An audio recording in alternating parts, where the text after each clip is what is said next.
Savadatti breaking ನ್ಯೂಸ್ಗೆ ಆತ್ಮೀಯ ಸ್ವಾಗತ. ರಾಮಾಪುರ ಸೈಟ್ ಅಕಾಲಿಕ ಮಳೆಯಿಂದ ಮನೆ ಕುಸಿದು ಮಹಿಳೆ ಸ್ಥಿತಿ ಗಂಭೀರ. ಸವದತ್ತಿ ರಾಮಾಪುರ ಸೈಟ್ನ 22ನೇ ವಾರ್ಡ್ ವ್ಯಾಪ್ತಿಯ ಅಕಾಲಿಕ ಮಳೆಗೆ ಮಂಗಳವಾರ ಮಧ್ಯರಾತ್ರಿ 11:45ಕ್ಕೆ ಮನೆಗೋಡೆ ಕುಸಿದಿರುವ ಘಟನೆ ನಡೆದಿದೆ. ಪಟ್ಟಣದ ಸವದತ್ತಿ ಕಳೆದ 2 ದಿನಗಳಿಂದಲೂ ಸುರಿಯುತ್ತಿರುವ ಮಳೆಯಿಂದಾಗಿ ಮನೆಯಲ್ಲಿದ್ದ ಯಲ್ಲವ್ವ ನಾಗಪ್ಪ ಯಮನೂರ 60 ವಯಸ್ಸು ಗಾಯಗೊಂಡಿದ್ದು, ಯಲ್ಲವ್ವ ಅವರನ್ನು ಸವದತ್ತಿ ತಾಲೂಕು ಆಸ್ಪತ್ರೆಗೆ ದಾಖಲಿಸಿ ಚಿಕಿತ್ಸೆ ನೀಡಿ ಬಳಿಕ ಹೆಚ್ಚಿನ ಚಿಕಿತ್ಸೆಗೆ ಹುಬ್ಬಳ್ಳಿ ಕಿಮ್ಸ್ ಆಸ್ಪತ್ರೆಗೆ ರವಾನಿಸಲಾಯಿತು.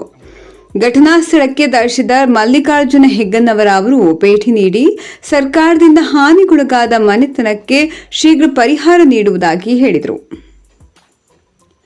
ಈ ವೇಳೆ ಪುರಸಭೆ ಮುಖ್ಯಾಧಿಕಾರಿ ಸಂಗನಬಸಯ್ಯ ಗದಗಿಮಠ, ಕಿರಿಯ ಅಭಿಯಂತರರು ಶಂಕರದಂಡಿನ ಶಿವಾಜಿ ಕುದರಿ, ಕಂದಾಯ ನಿರೀಕ್ಷಕರು ಎಸ್ಎಂ ಮುದಗಲ್, ಗ್ರಾಮ ಆಡಳಿತಾಧಿಕಾರಿ ರಾಜೇಶ್ವರಿ ಹಡಪದ, ಪ್ರಸಾದ್ ಅಂಬಿಗೇರ, ಪ್ರವೀಣ್ ಮುನವಳ್ಳಿ, ಪ್ರವೀಣ್ ಪಟ್ಟಣಶೆಟ್ಟಿ, ಪುರಸಭೆ ಸದಸ್ಯ ದ್ಯಾಮನ ಸುತಗಟ್ಟಿ, ಬಿಎನ್ ಪ್ರಭುನವರ ಭಾಗವಹಿಸಿದರು.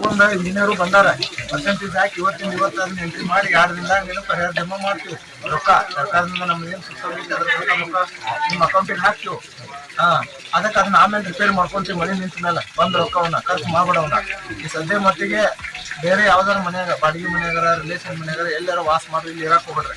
ಯಾಕಂದ್ರೆ ಇದು ಮಳೆ ಇನ್ನೂ 2 ದಿನ ಐತೆ. ಹವಾಮಾನ ಇಲಾಖೆ ಪ್ರಕಾರ 2 ದಿನ ಐತಿ. ಮತ್ತೆ ನೀವು ಇಲ್ಲಿದ್ದ ಅನಾಹುತ ಆಕೈತಿ. ಅದಕ್ಕೆ ದಯವಿಟ್ಟು ಇಲ್ಲಿ ಇರಬೇಡ್ರಿ. ಎಲ್ಲ ಸಾಮಾನು ಇಟ್ಕೊಂಡು ಒಂದ್ ಬೇರೆ ಕಡೆ ಇಲ್ಲಿ ಇರಕ್ ಹೋಗ್ಬೇಡ್ರಿ.